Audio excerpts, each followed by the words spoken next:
How's it going, everybody? My name is Warner Fields with Fields of Profit. I'm a six-figure Amazon seller and full-time student, and in this video I'm going to be showing you my personal favorite categories to sell on Amazon, where I've had success, possibly where you can find some items to sell within those categories as well. I will preface this video by saying there is no best Amazon category. If you clicked on this video for that answer, it doesn't exist. It's whatever is your easiest method of finding profitable products. I'm going to show you my personal favorites and kind of roughly how I'm able to find those products. But at the end of the day, you're going to be able to go out, find whatever you like to sell. Start with whatever you enjoy selling. If you're really into Legos and toys and stuff like that, get it in those brands and just sell those. It'll throw your passion forward for selling on Amazon, and then you'll be able to really scale long term into products that simply just make money. But start with something you love. But that said, let's go ahead and jump into some of my favorite categories to sell on Amazon, and I'll briefly show you how you could potentially find some products in those specific categories. Real quick, I just wanted to mention that we have a completely free Discord server. We talk ungating, we talk sourcing questions, and that's all down below. If you want to click the link down there, it's completely free. Go ahead and check that out. I'd love to see you in there. So this is my exact revenue breakdown by category. As you can see right here, I'm going to be super transparent with you guys this video, and we can just kind of go through the list, and I'll show you briefly how I would be able to find some products in each specific brand. So starting off, you can see pretty obviously that for me, health and beauty are my two top categories. There's health and beauty, and then there's beauty, and those even split apart are still my top two categories. About $2,000 profit and $1,500 profit respectively. Some really nice ROIs in the beauty category. But real briefly, I want to show you how you could actually go ahead and find those products. One way that I like to use is with tactical arbitrage, and there will be other free methods to source these products with. But to find beauty, I tend to find a lot of it using tactical arbitrage. So what you would do is you just real quick here, let's see if we can find an Ulta sale. Let's see if we can find a sale on Ulta. And if not, then we'll keep finding another website. Basically, you're just going to be searching for websites that are having coupon deals. A lot of the beauty products that I sell are coupon based, if this website will ever load. I'll also pull up my other site that I like to source beauty from, see if we've got anything. So we do have a good little sale going on at Walgreens.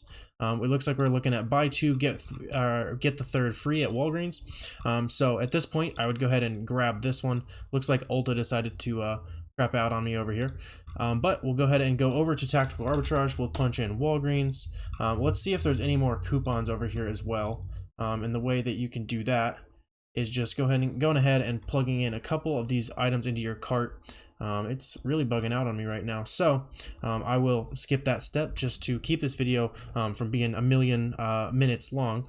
But you'll just add it to cart. You can check and see if there's any coupons. I believe there's a 15% off coupon right now, so I'll go ahead and show you that. So we're looking at page 1 here. Scroll all the way down to the bottom. We're looking at 38 pages. For those of you that wondered where I saw it, you're just going to scroll down to the bottom and put page 38. Then we're going to go over here to source price adjustments, and we're getting buy two, get one free. So we're going to be getting 33% off essentially, plus another 15% off. So let's run some calculations here then. So we're looking at, 1 times 0.66, there's our cost, and then we're getting 15% off of that. No, I did that wrong. So 0.66 times 0.85. So we're getting, looks like 44% off basically. 44% off. Plus, we're going to go ahead and check Rakuten, see if we've got anything good from Rakuten from Walgreens. Looks like 3%. We're looking at 2% on all other. Plus my 2% from my credit card, so we're going to go 4%. Then you can plug in sales tax if you're sending it to your state and it has sales tax. If you want to send it to a prep center and not pay sales tax on it, that's also an option. If you want to work with a prep center in, say, Delaware, that is definitely an option for you.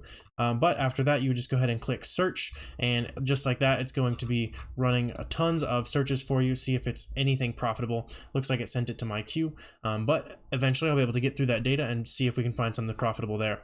So that's briefly how I like to find beauty. I can see for you guys watching right now as the video comes out if there's an Ulta coupon for you guys to go check out. I'm not seeing anything on the homepage, so probably not. Looks like just their typical $3.50 off 15, which kind of sucks for us people trying to buy in bulk. I wish they would make that a percentage deal, but they're probably doing it like that to ward us off. Moving down the list here, we're going to look at grocery. Grocery is a category that I really like. I'll briefly talk about why I like grocery.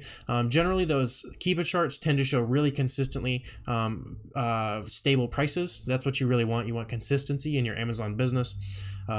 These grocery products generally don't have the greatest ROI. You can see 39% ROI, which is actually higher than beauty, but there could be some other factors that play into that. But the ROI is pretty decent in grocery. It's not going to be, you're rarely going to find those 100% awesome flips in grocery, just because grocery products typically don't go on clearance and don't go on insane sales like beauty products and stuff that people don't genuinely need.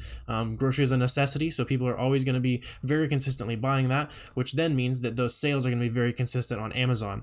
And I think it's a really good kind of baseline to build your business on. This is something I like to talk about. I like to think about. So you should, in your business, you should have your replenishable products. Those are the ones you're buying over and over and over again. Those kind of build your baseline. Those are your very consistent 30 to 40% return on investment products that you're then able to take those profits and invest them in more risky, or not risky, but let's say slower selling, higher ROI items.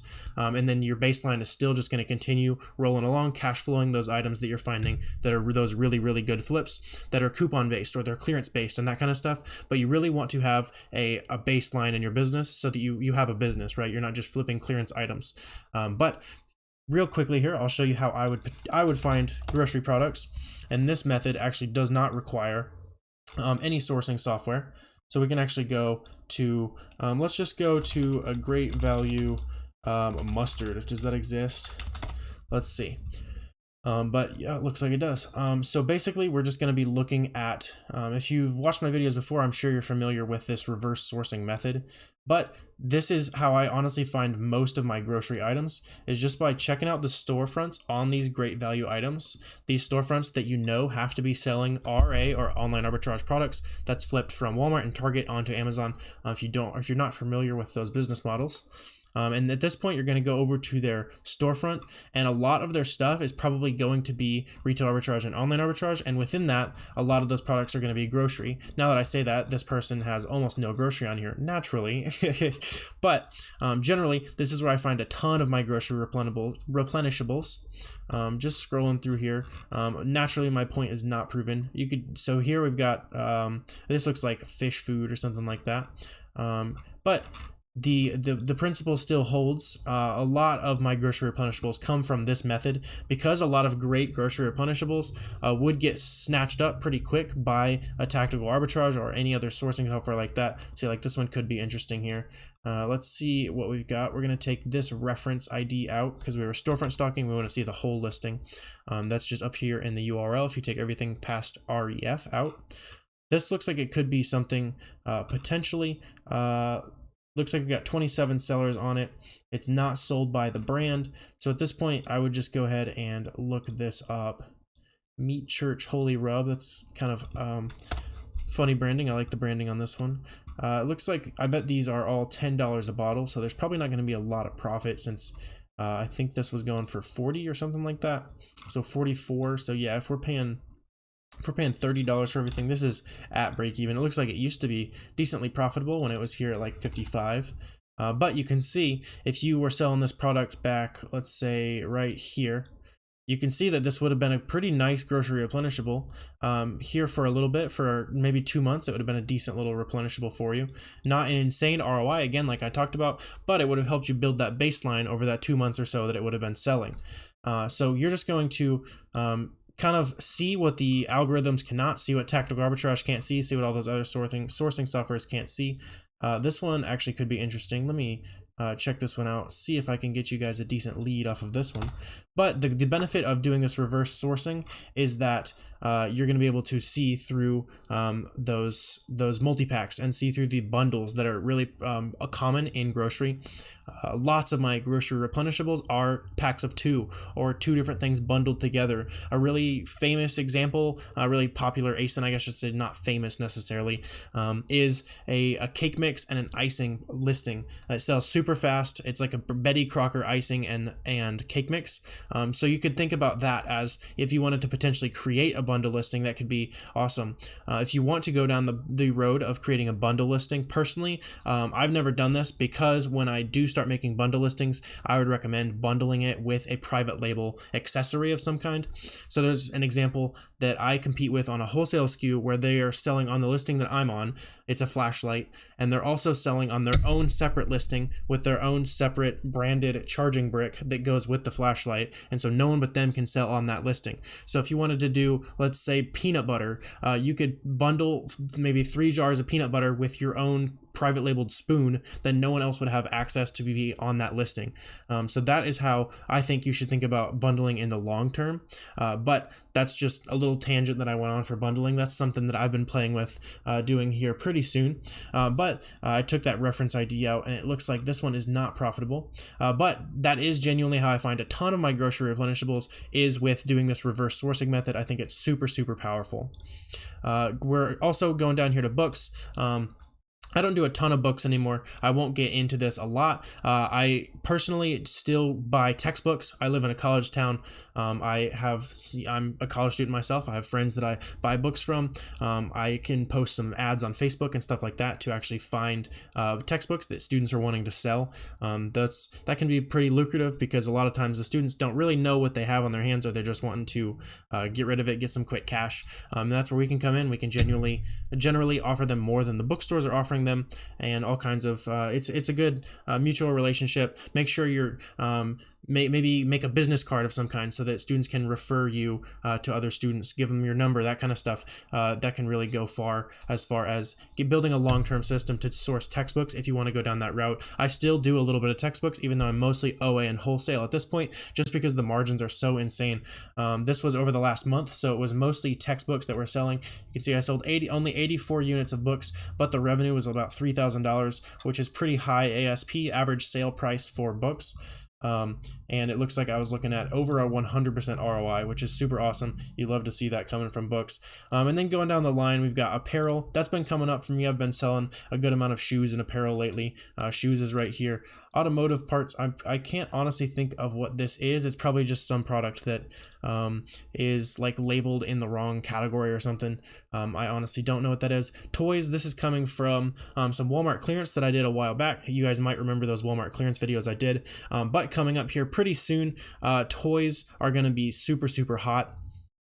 In Q4, we're all expecting the supply chains to really struggle, so I would advise, if possible, going out and checking for toys or opening up accounts with toy distributors.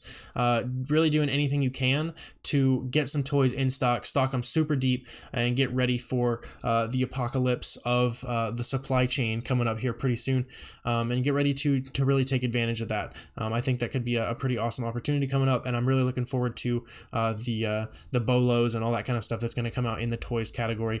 And then going down the list here, nothing else is super significant. Lots of random like $100 to $200 categories for me. This looks like home improvement made me $6 this month. I honestly couldn't even tell you what that product is, but that is kind of a brief overview of the categories, how you can kind of get into those categories. So I really hope you guys got some value out of this video. If you did, please feel free to hit that subscribe button down below. That helps out my business after I helped out yours. Let's make this a fair trade here. If you want to ask any questions down below or anything like that, I'm happy to answer those. And as well, if you want to join, again, our completely free Discord down below, ungating, sourcing questions, all kinds of good information in there. I won't pitch it anymore this video. I just really have been having a lot of fun hanging out with you guys in Discord lately.